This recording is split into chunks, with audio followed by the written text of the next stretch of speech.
Jireenyi dadhabbii fi bu'aa ba'ii kufaatii hedduu keessa darbuudhaan milkaa'ina ragaa sana keessa ga'uudhaaf sanarra darbanii bu'aa ba'ii sana keessa darbanii jireenya milkaa'inaa dhamdhamuudhaaf maal gochuu qabnaa kan jedhudha irraa seenaa jireenya Charnel Chappis wajjin wal qabsiisuudhaan kan isinii jechaa jira.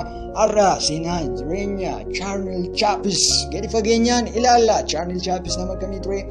Eessarraa ka'uun garamitti deemee beekamtii amma kanaa argate iddoon isaa maal ture kan jedhu irratti har'a yaada gadi fageenyaan ni mari'anna. Kanarraa immoo namni baay'ee beekumsa hedduu akka argattan jireenya keessan irratti waa hedduu akka irraa barattan abdii guddaan qaba. Hagadhuma sagantaa kanaatti nu hordofaa waliin turaa jedha. Nu hordofaa. Charnel Chappis nama lammii biyya Jarmaniidha. Kana irrayyuu immoo Charnel Chappis seenaa jireenya ijoollummaa keessatti baay'ee jireenyoota nama gaddisiisan seenaa nama gaddisiisan keessa darbuudhaan milkaa'ina jireenya isaa kana irra ga'e. Charnel Chappis yeroo ijoollummaa isaa keessatti abbaan isaa dhugaa machaa'aa waan tureef harmee isaa wajjin walii ganii Charnel Chappisiin harmeen isaa konsertii tiriitii adda addaa hojjechuudhaan Charnel Chappisiin guddisaa turte. Haa ta'uyyuu malee konsertii tokko irratti waan isheen hin eegnetu mudate. Konsertii tokko irratti gaafa waamamtu namoonni baay'ee gaafa ilaalanii haadhi Charnel Chappis kun konsertii irratti dhiyeessaa jirtu kana irraa naasuudhaan waan hojjetu wallaaltee callistee gaafa isheen dhaabattu namoonni ilaalaa turan suni wantoota adda addaatti darbachuudhaan tiriitii sanarraa yookaan konsertii sanarraa haqaniiru. Garuu Charnel Chappis dhaabbatee ilaalaa ture. Baay'ee gaddee haadha isaa gaafa isaanii konsertii sanarraa yookaan galma sanarraa ari'anii Charnel Chappis dhaabbatee ilaalaati ture. Taajjabaatti ture. Wantoota adda addaatti darbatanii gaafa isaan ari'an Charnel Chappis dhaabbatee boo'aati ture. Garuu kana gidduutti Charnel Chappis yaada tokkotu dhufe. Yaadni sun maalidha? Bakka harmee isaa bu'ee sa'aatii sanatti namoota ilaalan sana konsertii isheen dhiyeessaa turte waan ilaalaa tureefi bakka harmee isaa bu'ee sana akka godhu sammuun isaa isa ajaje. Charnel Chappis gaafa kana godhu konsertii sana irratti ba'ee tiriitii haadha isaa sana dhiyeessaa turte. Gaafa inni dhiyeessu namoonni baay'ee ajaa'ibsiisatanii saantiba qabanii fuudhanii itti daddarbachuudhaan dinqisiifannaa Charnel Chappisiif qaban baay'ee namoonni baay'ee gammachuudhaan ibsanii waan inni hojjetu hojiinni sagalee tokko malee nama kolfisiisuuf hojjetu baay'ee namoonni baay'ee dinqisiisanii Charnel Chappis kana irra darbuudhaan immoo Charnel Chappis wantoota hedduu hojjete. Kana irraa beekamtii argachuudhaan wantoota adda addaa hojjechuu jalqabe. Konsertiiwwan adda addaa, diraamaawwan adda addaa uummata duratti hojjechuu jalqabe. Kunis beekamtii guddaa fi kabaja guddaa argachuutti danda'e. Maallaqa guddaatti argachuutti ka'e. Mootummoota biratti beekamuudhaan Charnel Chappis nama ajaa'ibaa jedhame. Charnel Chappis garuu seenaa jireenya isaa keessatti waan nyaatu dhabee gaafa dhoqqee nyaate ni jira. Waan nyaatu dhabee jireenyi itti gaafa cimu waan nyaatu tokko gaafa dhibamu dhoqqee gaafa itti nyaate qaba. Haadhi isaa garuu hin maraatte. Konsertii sana booddee hin maraatte. Maaliif namoonni baay'ee xiinsammuu isheetti bu'uudhaan madirakii sanarraa yookaan konsertii qophaa'e sanarraa haala indirreen haala gaddisiisaadhaan haala tuffii qabuun gaafa ari'anii baasanii abbaan Charnel Chappis immoo baqatee badee sanaan booda haadhi Charnel Chappis mucaa kana waan ittiin guddisnu waan hin qabaanne baay'ee gadditee sammuun ishee ni dhabde maraatuu taate. Garuu Charnel Chappis of keessatti yaada qabate qaba. Bakka haadha isaa bu'ee nama addaa ta'uu ture kaayyoon isaa. Charnel Chappis kana galmaan gaheera. Kaayyoo haadha isaa kana galmaan gaheera. Beekamtii adda addaa argachuudhaan konsertii adda addaa diraamaa aartii hojjechuudhaan ni beekama. Kana irra darbuudhaan fiilmii isaa jalqabaa doolaara miliyoona 20 wayiitti gurguruudhaan Charnel Chappis aktaroota hojjetan keessaa birrii kan itti kaffalamu isa tokkoffaa ta'uudhaan hayyu duree aktarootaa jedhamuudhaan Charnel Chappis sadarkaa aktarootaa irratti tokkoffaa ta'uudhaan Charnel Chappis waan ajaa'ibaa hojjete. Kanarra darbuudhaan iyyuu namoonni baay'een isaanii waan xiqqoodhaan gaafa abdii kutanii booddeetti deebi'uudhaaf dirqama ni mul'ata. Garuu jireenya keessatti abdii kutannaa waan hin barbaachisneef seenaa irraa moosin waan guddaa barachuu qabdu. Seenaa namoota gurguddoo irraa wanneen akka Albert Einstein saayinsistoota hayyoota irraa waa barachuu qabna. Seenaan sun callisee taa'e osoo hin ta'in namni tokko akka irraa baratee jireenya isaa fooyya'aa akka inni godhuufdha. Jireenya fooyya'aa jireenya mijaa'aa akka namni jiraatuuf saayinsistoonnis beektonni hayyoonni xiinxalloonni siyaasa adda addaa waan isaan keessa darban seenaa jireenya isaan keessa darban baay'ee seenaa ajaa'ibaa fi baay'ee seenaa nama dinqisiisudha. Kanaafuu namoonni baay'ee kana irraa waa barachuu qabdu. Namoonni baay'ee sammuu isaaniitti fayyadamuudhaan jireenya isaanii jijjiiraniiru. Namni mataa isaa kennaa mataa isaa qaba. Kennaa mataa isaadhaan jireenya isaa jijjiiruu danda'a. Namni kennaa malee immoo dhalate jiru. Kanaafuu namni hundumtuu waa baruu qaba. Waa hojjechuu qaba.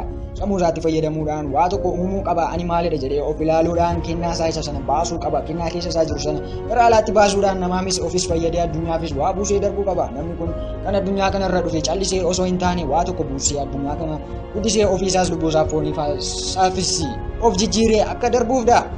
Kanaaf seenaa jireenya Charnel Chappis irraa maal akka barannudha? Maal hojjete jireenya isaa keessatti Charnel Chappis chaalenjii adda addaa isa mul'ate haalota adda addaa keessummeessee darbe. Haalota kana keessaa haa ta'u malee Charnel Chappis harka hin laanne ni deeme aga dhumaatti deeme aga waan nyaatu dhabee dhoqqee nyaatutti deeme. Charnel Chappis garuu nama ajaa'ibaa nama beekamtii guddaa qabu ta'ee namoota isa tuffachaa turanii biratti beekamtii guddaa gaafa argatu kuni waan nama ajaa'ibsiisudha jedhanii gaafa isaan dinqisiisatan kana caalaa maaltu nama gammachiisa? Kana irraa immoo waa barachuu qabdu sini. Charnel Chappis haadha manaa afurarraa ijoollee 11 qabaa. Kana immoo fiilmota adda addaa, diraamoota adda addaa, konsortii adda addaa dhiyeessuudhaan jireenya isaa irra darbee jireenya maatii isaa jijjiiree namoota bohaarsuudhaan namoota waan adda addaatti sammuun isaanii miidhame illee diraamaa kana ilaalanii bohaartii adda addaa dhiyeessuudhaan jaallatamummaa guddaa argachuudhaan garuu Charnel Chappis Jarman irraa ka'ee gara Ingiliziitti gaafa inni imalee gara Ingilizii deeme konsortii diraamaa kana dhiyeessuu jalqabu. Warri Jarmanoonni gaafa inni deebi'ee dhufu garuu Charnel Chappisiin fudhachuuf haala fuula ifaadhaan fudhachuuf hin dirqamne. Kana garuu Charnel Chappis baay'ee gaddee lammii biyya asii taatee akkamitti waan akkasii nurratti goota jechuudhaan Charnel Chappisiin balaaleffachuu barbaadanii garuu Charnel Chappis dhuma irratti hin galee fi seenaan jireenya isaa galee fi wantoota adda addaa hin hojjete akka yakkaatti akka hin ilaalamne godhani Charnel Chappis. Kanaafuu Charnel Chappis jireenya isaa jijjiiruudhaaf maalitti fayyadame? Haala jiru irra taa'uudhaan gara fuulduraatti wanna isa baasu. Namni tokko haala keessa jiru irra taa'uudhaan waa tokko yaaduu qaba. Waan jireenya isaa jijjiiru tokko yaaduu qaba. Namni tokko nan kufe jedhee kufaatii isaa kufaa yaada taanaan ammayyuu kufaadha. Namni sun kufaatii isaa keessaa baasuuf yaalii gochuu qaba. Wanna fooyya'aa ta'e yaadu iddoo kufaarra jiraatu iyyuu yaada fooyya'aa ta'e akkamitti jireenya kana keessaa ba'uu danda'a jechuudha. Yaaduu ni danda'a. Namni tokko yaada isaatti fayyadamee immoo jireenya isaa jijjiiruu ni danda'a. Namni kamiyyuu namni addunyaa kanarra jiraatu yaada mataa isaa qaba. Yaada sanaan immoo namni jijjiiramu namni addunyaa kanarra jiru hundi isaa iyyuu namadha. Garuu akkaataa nuti itti yaadnu adda addadha. Kana immoo namni tokko yaada isaatti akkamittiin fayyadama, sammuu isaatti akkamittiin fayyadama kan jedhudha. Sammuu keenya irratti dhipheen ta'uu qabna. Yeroo hundumaa nuun waa gochuudhaaf sammuu keenya mari'achuu qabna. Akka nutti dhufee emotionallyidhaan yookaan ariitiidhaan waa tokko gochuu hin qabnu.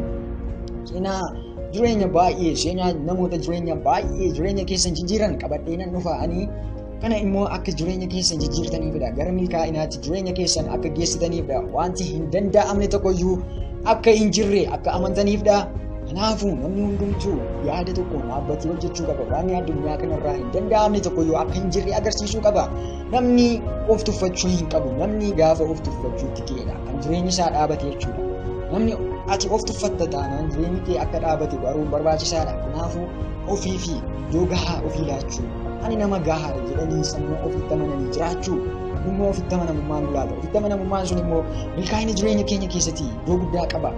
Hawaasa keessa jiraannu keessatti illee iddoo guddaa qaba. Namaa wajjin walii galuudhaaf waa tokko hojjechuudhaaf itti gaafatamummaa fudhatanii waa tokko dhimma ba'uudhaaf baay'ee nu gargaara. Kanaafuu seenaa jireenya Charnel Chappisiin kan jijjiire wanni haadhi isaa hojjechaa turte tiriitii diraamaa isheen agarsiisaa turte namoota fuulduratti namoota gurguddoo hojjetoota adda addaa konsortii sana keessatti walitti qabamuudhaan haala diraamaadhaan dhiyaatee namoota bashannansiisu sana hojjechaa turte.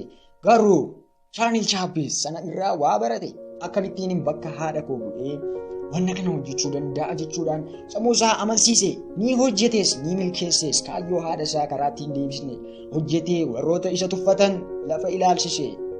Nama akkamiidha kun jechuudhaan hamma isaan ajaa'ibsiisatanii amanuu dadhabanitti addunyaa irra darbee namoota beekamoo biratti fudhatama argateera. Charnel Chappis Seenaa jireenya chaanel chaapis keessatti namoonni baay'een isaanii seenaa tokko gaafa dhageenyu jireenya keenya irratti waan fooyya'aa ta'e uumuu qabna. Seenaan tokko irraa waa barachuu qabna. Seenaan tokko waan nu barsiisuu qaba. Seenaa chaanel chaapis irraa kanarraa maal barachuu qabdu? Sammuu keessan gaafachuu qabdu. Jireenya keessan akkaataatti jijjiirtan gara milkaa'inaatti akkamittiin akka geessitan wanti addaa hin jiru. Nuun namadha. Sammuu akka namaa qabna. Akka nama tokkotti dubbachuu ni dandeenya. Akka nama tokkotti socho'uu ni dandeenya. Sammuun keenya ajajuudha bakka. Sammuun keenya fiigi jennaan hin fiiga, dhaabadhu jennaan hin dhaabata. Kanaafuu sammuun keenya akkaataatti ajaja laannuu fi irratti hundaa'aa jechuudha. Waa tokko garuu keessa keenyatti hin danda'amu jennee yaaduu hin qabnu. Hin danda'ama. Wanti hin danda'amne hin jiru jechuudha. Addunyaa kanarratti wanti hin danda'amne tokko hin jiru. Waan salphaa tokko akka dhufaataatti ilaaluunis barbaachisaa miti. Jireenya keenya keessatti rakkoolee adda addaa jiran of ilaaluudhaan, of fooyyessuudhaan, haala irra jirru irratti hundaa'uudhaan gara nama fooyya'aatti jijjiiramuu qabna. Namoonni baay'een isaanii kufaatii dadhabbii keessa darbuudhaan maalirra ga'u? Jireenya milkaa'aa irra ga'u. Kanaafuu kun immoo akkamittiin ta'a jedhanii yaaduun barbaachisaadha. Kufaatii sanaan abdii kutoo osoo hin taane kufaatiin sun itti iyyuu akka caallu humna akka inni nuu ta'uu qaba jechuudha. Wanti hin danda'amne akka hin jirre seenaa kana irraa immoo waa barachuu qabdu. Namni waa baratu yeroo hundumaa jireenya isaa ni milkeessa, gara fuulduraatti ni deema. Waan jireenya isaa keessa jiru haala salphaadhaan akka furuusa gargaara. Namni waa baratu nama jabaadha. Kanaafuu kana irraa akka waa barattan abdii guddaan qaba. Warri YouTube chaanaalii kanaaf immoo haarawaa taatan sabiskiraayibii gochuudhaan beekumsoota adda addaa dhabnamaan jireenya keessan irratti wal madaalchisuudhaan seenota namoota hayyoota akkasii kanaa maal akka jijjiiruu qabdan, seenaa jireenya keessan irratti maal akka fooyyessuu qabdan of ilaalaatii kana irraa immoo waa barachuu qabdu. Namni waa baratu yeroo hundumaa milkaa'aadha. Kanaafuu warri chaanaalii kanaaf haaraa taatan immoo sabiskiraayibii godhaan jedhaan.